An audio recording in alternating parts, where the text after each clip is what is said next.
నమస్తే, welcome to okay TV. ప్రస్తుతం నాతో పాటు కాంగ్రెస్ సీనియర్ నాయకులు సంధ్యారెడ్డి గారు ఉన్నారు. మాట్లాడదాం. బీసీ బిల్లుకు సంబంధించి కవిత 72 గంటలు నేను నిరాహార దీక్ష చేస్తా అంటూ కూడా వెల్లడించడం జరిగింది. దీని గురించి అలాగే 10 మంది ఎమ్మెల్యేలు జంప్ అవడం దీని గురించి కూడా మాట్లాడే ప్రయత్నం చేద్దాం. నమస్తే అక్క. నమస్తే తమ్మి. చెప్పాలి ఏంది 72 గంటలు దీక్ష చేస్తా అంటుంది కదా, ఇంతకు జాగృతి నుంచి అంటుంది కదా, బిఆర్ఎస్ పార్టీ ఎమ్మెల్సీ కదా ఆమె రాజీనామా చేయమని. చిత్తశుద్ధి ఉంటే, ప్రజల మీద అవగాహన ఉంటే, ప్రజల మీద ప్రేమ ఉంటే, ప్రజల మీద ప్రజాస్వామ్యం మీద ఒక నమ్మకం ఉంటే, నిజంగా కపట ప్రేమ లేకపోతే ప్రజాస్వామ్యంలో నేను తెలంగాణ కల్వకుంట్ల చంద్రశేఖరరావు బిడ్డను, నేను ఎమ్మెల్సీ పదవికి రాజీనామా చేస్తున్నా, బీసీల కోసం దీక్ష చేస్తున్నా. ఎస్, మీరు చెయ్యబోయే జంతర్ మంతర్ దగ్గర 6, 7, 8 తారీఖు నాడు దీక్ష చేయబోయే కాంగ్రెస్ పార్టీకి నేను మద్దతు ఇస్తున్నా, నేను మీతో పాటు కలిసి వస్తున్నా అని చెప్పు. అప్పుడు మేము ఒప్పుకుంటాం. నువ్వు దొంగ దీక్షలు నీ ఉనికి కాపాడుకోవడానికి, నీ డబ్బులు కాపాడుగా, నీ రాజకీయ భవిష్యత్తు కోసం ఎందుకమ్మా జనాల నాగం చేస్తున్నావు? అసలు నిజంగా నికాసైన బీసీలు ఎవరైనా నీ ఎంబడి ఉన్నారా? ఏ మహిళలను ఉన్నారా? ఓ 10 సంవత్సరాలు పార్టీలలో పనిచేసి, ఓ 5 సంవత్సరాల పార్టీలలో పనిచేసిన ఎవరైనా మహిళలు కానీ, ఒక ఐడెంటిఫై ఉన్న వ్యక్తులు మెంబడి ఉండి చేస్తుందా? అసలు డబ్బులు ఉన్నాయి, ఏం చేయమంటావు? తిరుగుతుంది తెలంగాణ అంతా, పిచ్చి తిరిగినాడు తిరుగుతుంది. ఎట్లా తిరుగుతుంది తెలంగాణలో? ఆమెకు ఒక స్టాండ్ ఉందా తమ్మి? కాంగ్రెస్ పార్టీకి వ్యతిరేకంగా చేస్తా అంటున్నప్పుడు మళ్ళీ జంతర్ మంతర్లో మీకు ఎట్లా సపోర్ట్? ఆమెకు చిత్తశుద్ధి లేదు. 42% ఇవ్వాలంటే మేము బిల్లే ప్రవేశపెట్టినాము. ఈమె ఎవరి మీద చేయాలి? జంతర్ మంతర్ దగ్గర బీజేపీ పార్టీ మీద చేయాలి. తెలంగాణలో ఎంపీల ఇల్లు ముట్టడియాలి, ఎమ్మెల్యేల ఇల్లు ముట్టడియాలి. మేము చేసినాము, మేము చేస్తే నువ్వు సమర్థించగా డాన్సులు చేసుకొని కళ్ళలు రుద్దుకున్నావు. మళ్ళీ ఏం పుట్టింది ఈ వారం రోజులలో? మళ్ళీ ఏం రోగం పుట్టింది నీకు? మళ్ళీ వారం రోజులలోనే మళ్ళీ ఎవరని చెప్పిరా నీకు? అంటే ఒక స్టాండ్ ఉండదా మీకు? మళ్ళీ మీకు ఒక స్టాండ్ ఉండే. జాగృతి అంటే రాత్రికి రాత్రే నిర్ణయించుకుంటావా? స్టాండ్ మీద ఉండండి. మీరు స్టాండ్ మీద లేదు కాబట్టి తెలంగాణ ప్రజలు ఇలా మీ పార్టీని ఓడగొట్టిరు. మళ్ళీ కూడా నువ్వు అదే తప్పు చేస్తున్నావు. నీకు చిత్తశుద్ధి ఉంటే, కాలేజా ఉంటే, బీజేపీ ఎంపీల ఇల్లులు ముట్టడి, వాళ్ళ స్టాండ్ ఏందని అడగండి, ఎమ్మెల్యేని అడగండి. ఇప్పుడు మేము చేయాల్సింది పార్లమెంట్లోనే కదా ఇంప్లిమెంటేషన్ చేసి బిల్లు పాస్ చేయాలి. మరి బిల్లు పాస్ చేయాలి అంటే మరి 100% వీళ్ళు పార్లమెంట్ దగ్గరికి అడగాలి, కొట్లాడాలి కదా. కొట్లాడనీకే ఓడలేడు అందులో వీళ్ళకు బీఆర్ఎస్ వాడు. ఈమెకు ఆల్రెడీ మాజీ ఎంపీనే కదా, పోయి వినతి పత్రం ఇవ్వండి చిత్తశుద్ధితోని.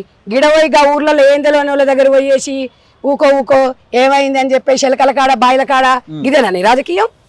మంచి మేధావులను పిలుచుకో, అన్ని పార్టీలతో కలుసుకో. జాగృతి సంస్థనే కదా, అన్ని పార్టీలను రౌండ్ టేబుల్ సమావేశం పెట్టు, ఒక స్టాండ్ పెట్టు. ఒక స్టాండ్ మీద కూర్చొని ఒక మంచి నివేదికతోని అందరినీ కలువు. అట్లా తెలంగాణ ప్రజలు నమ్ముతారు. ఇన్నెవడు నమ్ముతాడు అమ్మా? ఎవడు నమ్ముతాడు? దేనికోసం దీక్ష జాగృతి ఒకటి కదా ఆమె చెప్పిందా? అసలు బీఆర్ఎస్ కవితనే మాకు సంబంధం లేదంటారు బీఆర్ఎస్ వాళ్ళు. మళ్ళీ రెండొకటి ఎట్లయితుంది? మళ్ళీ ఆమెనే చెప్తుంది, 2 కాండవాలు వేసుకుంటది. మరి ఈ వింటున్న వాళ్ళందరూ బీఆర్ఎస్ వాళ్ళే కదా. బీఆర్ఎస్ వాళ్ళు కూడా పాపము ఇలా పరిస్థితులు ఎట్లయినాయి అంటే, జాగృతి నుంచి వాళ్ళకు ఓ సాలరీ లెక్కన ఇచ్చి పక్కన కూర్చోబెట్టుకోవాలి తప్ప, ఈమె రేపు ఇది చేసింది అనుకో ఉద్యమాలు అవి ఇవి ఏదో పార్టీలోకి పోతుంది, మళ్ళీ ఇల్లు రోడ్ల మీద పడతారు. ఫస్ట్ బ్యాచ్ జాగృతి ఎట్లా రోడ్ల మీద పడ్డారో రెండో బ్యాచ్ కూడా తయారు చేస్తుంది. ఎవరికి ఏమి ఇవ్వదు కవిత. ఆమె ఉనికి కాపాడుకోవడం కోసం మాత్రమే చేస్తుంది. ఈ లిక్కర్ దందలు ఎవరు భాగస్వామ్యం లేదు. వాళ్ళ కల్వకుంట్ల ఫ్యామిలీ తప్ప ఇలా అన్ని వేల కోట్లు సంపాదించి అన్ని చేసినాడు భగవంతుడు ఒకడు ఉన్నాడు కాబట్టి ఇవాళ ఏదో తెలంగాణ ప్రజలు ఇలా తొందరగా మేల్కొని కాంగ్రెస్ పార్టీకి అధికారం ఇచ్చి ప్రజాపాలన నడుస్తుంది. మేము చాలా క్లారిటీగా ఉన్నాం తమ్మి. బీసీ బిల్లు కోసం మేము ఉద్యమాలు చేస్తాము. 100% లేటుగా అయినా కూడా మాకు మంచి స్పందన వస్తుంది, మంచి తీర్పు వస్తుందని మేము ఆశిస్తున్నాము. ఇవాళ కాంగ్రెస్ పార్టీ కులగణన విషయంలో వెనుకకు తిరిగేది లేదు. ఇవాళ అమ్మ మీనాక్షి అమ్మ కూడా ఆమె భుజస్వందల పార్టీ ఎజెండాను ముందుకు తీసుకెళ్తుంది. ప్రజాపాలన ఎట్లా నడుస్తుంది, ప్రజా సమస్యల మీద ఒక అధికార పార్టీ ఉండి మొదటిసారి మీరే అది మీకు అర్థం కాలేదు. ఇది ఎప్పుడు ఎవరు చేయలేదు కాబట్టి మీకు ఆశ్చర్యం ఫెయిల్ అయింది కాబట్టి చేస్తున్నారు. అది తప్పు. ఒక ఇన్ఛార్జిగా ఆమె బాధ్యత ఏంది? ప్రజాస్వామ్యంలో అందరికి పథకాలు అందుతున్నాయా లేవా అనేది తెలుసుకోవడంలో తప్పే ఉంది. అంటే పాదయాత్ర చేయకూడదా?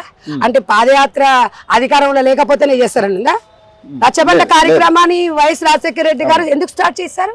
ఆమె ఇవాళ ఒక మహిళ, ఆమె పాపము ఇవాళ 8 కిలోమీటర్లు నడుచుకుంటూ శ్రమదానం చేసుకుంటూ ప్రజల కోసం కలిసి మమేకం అవుతుంది. ఎంత సింపుల్ గా ఉంటుంది చూడండి.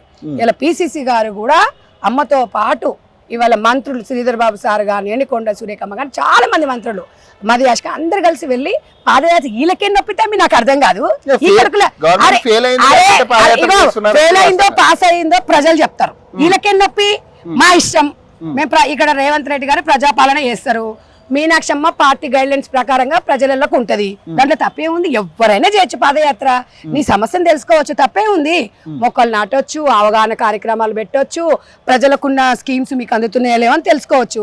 ఇప్పుడు కొన్ని డిపార్ట్మెంట్ లో మఫ్టీలో సిఐలు, ఎస్ఐలు, ఎస్పీలు పోయి ప్రజల దగ్గర పోయి తెలుసుకుంటారు. ఆయనకి ఏం దుర్దని తెలుసుకుంటాడు? సామాన్యంగా ఒక ప్రజలే అనుకొని సామాన్య ప్రజల దగ్గర పోతే వాళ్ళ సమస్య ఏంది తెలుసుకోవచ్చు అని చెప్పి పోతారు. అమ్మ కూడా అట్లనే పోతుంది, జనాల కోసమో లేకపోతే ఏదో 10,000 మంది వచ్చిరా 20,000 మంది వచ్చిరా అని ఉనికి కాపాడుకోవడానికి కాదు. వచ్చిన నలుగురైనా మీకు మేము చేసే పథకాలు మీకు అందుతున్నాయా? ఒక రాజ్యాంగం గురించి అవగాహన కల్పిస్తూ రాజ్యాంగంని తుంగలో తొక్కడానికి బీజేపీ పార్టీ ప్రయత్నం చేస్తుంది. అట్ ద సేమ్ టైం ప్రజాపాలనలో ఇంకా కార్యక్రమాలు ఏమన్నా ప్రవేశపెట్టాలా, ఈ స్కీమ్స్ వల్ల మీకు ఉపయోగం ఉందా, ఇంకా ఉపయోగపడేది ప్రజల దగ్గరికి పాలన పోతుంది. కేసీఆర్ ఏమో ప్రజాస్వామ్యాన్ని మొత్తం ఫామ్ హౌస్ దగ్గర పెట్టుకోండు కాబట్టి వాళ్ళకి ఆశ్చర్యం వేస్తుంది. 10 ఏళ్ల నుంచి మేము ప్రజల దగ్గర పోతున్నాం కాబట్టి మీకు ఆశ్చర్యం వేస్తుంది. ఇక రెండు తేడా ఇదే. ప్రజాపాలననే ప్రజల దగ్గర పోయి చేయాలి మనం. ప్రజలు మన దగ్గర కాదు. ప్రజలు మన దగ్గరకు వచ్చేది అది ప్రజాస్వామ్యం అనరు, త్వరపాలన అంటారు. ఒక లీడర్ ప్రజల దగ్గరికి వెళ్తేనే ప్రజాస్వామ్యం అంటారు. అది తెలుసుకోండి. కానీ ఈ 10 మంది ఎమ్మెల్యేలు కాంగ్రెస్ పార్టీ కండువ కప్పుకున్నారా, కప్పుకోలేదా? అసలు ఏం జరుగుతుంది? ఒకటి చెప్పనే తమ్మి, సుప్రీంకోర్టు తీర్పు ఇచ్చింది అని హర్షం వ్యక్తం చేసిన బీఆర్ఎస్ పార్టీ అంటుంది కానీ సిగ్గు శరాలు ఉండాలి వీళ్ళకి. టీడీపీ మొత్తం ఖాళీ చేసి గంపగుత్త మొత్తం బీఆర్ఎస్ లో విలీనం చేసుకున్నప్పుడు సిగ్గులేదా మీకు? కాంగ్రెస్ పార్టీ నుంచి 12 మందిని మీ పార్టీలో చేసుకొని సబితమ్మకు మినిస్టర్ ఇచ్చినప్పుడు సిగ్గులేదా నీకు? కేటీఆర్ నువ్వు అంటున్నావుగా సుప్రీంకోర్టులో తీర్పు వచ్చింది హర్షం వ్యక్తం అంటున్నావు, మరి నువ్వు చేసింది ఏంది అప్పుడు? అంటే నువ్వు చేసింది సంసారం, అంటే వేరే వాళ్ళు చేసింది ఇంకోట. ఇదేనా ప్రజాస్వామ్యంలో? నువ్వు చేయలేదు తప్పు. 12 మందిని ఎందుకు తీసుకురావు మా కాంగ్రెస్ వాళ్ళను? అప్పుడు లేని సుప్రీంకోర్టు, అప్పుడు లేని కోర్టు, అప్పుడు లేని న్యాయం ఇప్పుడు వచ్చినాయి కొత్తగా. అంటే ఏంది అసలు మీరు ఏమనుకుంటున్నారు? అసలు రాహుల్ గాంధీకి దమ్ము ఉంటే సింగిల్ గా పోటీ చేయాలి. ఇట్లా మా పార్టీ నుంచి గెలిచిన ఎమ్మెల్యేలు తీసుకోవడం కాదు, సింగిల్ గా పోటీ చేయాలి. సింగిల్ కాదు, సిగ్గున్న వాళ్ళు అప్పుడు 12 మందిని కాంగ్రెస్ పార్టీ నుంచి తీసుకున్న ఎమ్మెల్యేలను రాజీనామా చేసి పోటీ చేయమంటే ఈడెవడనొక్కడో చేపించిండా? అప్పటి వరకు వాళ్ళ మహిళలకు మంత్రి పదవి ఇయ్యలే 5 ఏళ్ళు. రెండోసారి కూడా సబితమ్మకు మా పార్టీలో గెలిచినాకు ఇచ్చిర్రు. సొమ్మోగొంది సోకోగొంది, తాను ఒకరితో కట్టించుకుంటారు, ఇంకోరు అని అంటారు. ఇట్లా మాట్లాడితే వామ్మో ఇది ఆర్దాన్లాగా మాట్లాడుతుందా అంటారు.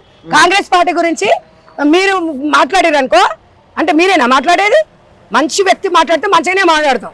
కాంగ్రెస్ పార్టీ గురించి మంచి కార్యక్రమాలు నడుస్తుంది, చిత్తశుద్ధి లేకుండా మాట్లాడి ఇట్లనే కౌంటర్ ఇస్తాం, డెఫినెట్ గా ఇస్తాము. తప్పు ఎవరైనా సరే తప్పు అన్నప్పుడు ఎవరికి నచ్చదు. అంటే ఉప ఎన్నికలు వస్తే గెలిచేది బీఆర్ఎస్ అనేది. ఏ ఎన్నికలు వచ్చినా తమ్మి కాంగ్రెస్ పార్టీ 100% ప్రజల గుండెల్లో ఉంది. మేమే గెలుస్తాము. వాళ్ళకి సత్తా ఉంటే గెలిచి చూపించమని చెప్పు. ఎట్లా ఎమ్మెల్యేలలో ఓడిపోయింది, ఎంపీ సీట్లలో డిపాజిట్లే రాలేదు, ఇప్పుడు ఇంకేం వస్తాయని వీళ్ళ గురించి మాట్లాడుకొని మన టైం వేస్ట్. ఓ మంచి కార్యక్రమాల గురించి మాట్లాడినా ఓ చిత్తశుద్ధి ఉంటది. బీజేపీ పార్టీ మైనార్టీల గురించి వాళ్ళ స్పందన ఏందో అడగండి. మైనార్టీలు తెలంగాణలో దేశంలో అంతర్భాగమా కాదని అడగండి. బీజేపీ ఎంపీల స్టాండ్ ఏందో అడగమనండి. బీసీ కులగణన గురించి, మైనార్టీ ముస్లిమ్స్ రిజర్వేషన్ల గురించి కూడా అడగాలి. ప్రజాస్వామ్యంలో అందరికి హక్కు ఉంటది. మరి వీళ్ళందరూ ఎందుకు నోరు మీద పట్టలేదు? అంటే ఓటు బ్యాంక్ రాజకీయాలు మీరు చేస్తారు, ప్రజాపాలన మేము చేస్తాం. కాంగ్రెస్ పార్టీ ప్రజల కోసమే, ప్రజల సిద్ధాంతాల కోసం, దేశం కోసం ప్రాణాలు అర్పించిన కాంగ్రెస్ పార్టీ. ఇంతకన్నా ఎక్కువ నేనేం చెప్పాలి.